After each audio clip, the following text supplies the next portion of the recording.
Hello everybody, this is Dr. Thunder.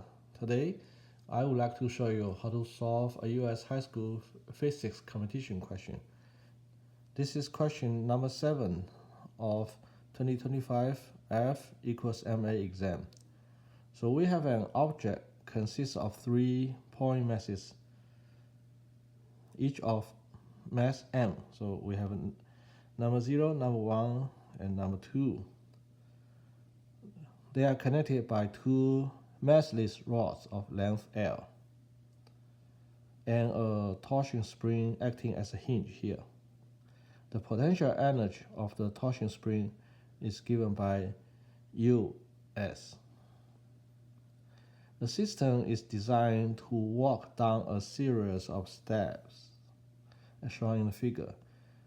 Angle θ1 and θ2 represent the orientation of the rods, 2 rods here. And the corresponding angular velocity, omega 1 and omega 2, are shown here. Remember, omega 1 is relative to this point, and omega 2 is relative to number 1 here. So we want to find out which answer describe the total energy of the system. This is a relatively easy question. So first, we assume the gravitational potential energy of number 0 is 0. So then for number 1, mass number 1, the potential energy is mgl sine θ1. L sine θ1 is the height from this level. And then for number 2, the potential energy. First, we need to find out the distance of number 2 to this baseline. So this part, the height of this part will be L sine θ1, and then the height of this part will be L sine θ2. So this is the potential energy of object number 2. So we add U1 and U2, and we get this equation 1. Now, as the question already told us, the potential energy of the torsion spring is US. Now, we want to find out the kinetic energy of these 2 masses, number 1 and number 2. Let's look at number 1 first.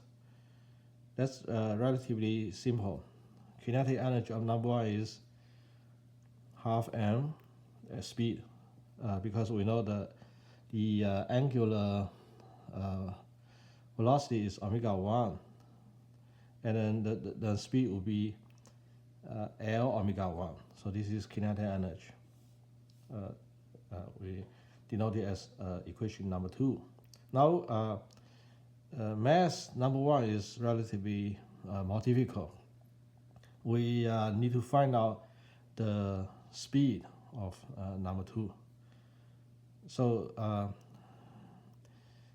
number 2 has, as we said before, has an angular velocity W2, but it's relative to this point. So this point also has its own speed. So we have to combine 2 speeds to get the speed of number 2. So let's look at x direction first. So along x direction, number 1 has this speed, which is L omega 1 sine θ1. It's not too difficult to figure that out. And then relative to number 1, number 2 has this horizontal speed. So we add these 2 up. Do the same for the y direction, because this is the positive direction of y, but the speed component is along the negative y direction, so they have a negative sign here.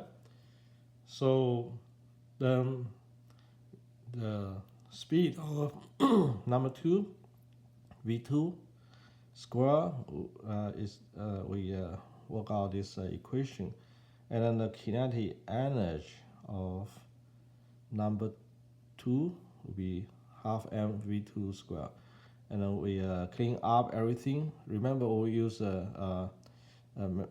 math here. Cosine theta 1 minus theta 2 equal to sine theta 1 sine theta 2 plus cosine theta 1 cosine theta 2. So the total energy we add up U1, U2, US, kinetic energy 1 and kinetic energy 2. So we final clean up. It looks like this. So this is answer C. Thank you for viewing. If you like my video, please comment, like, and subscribe.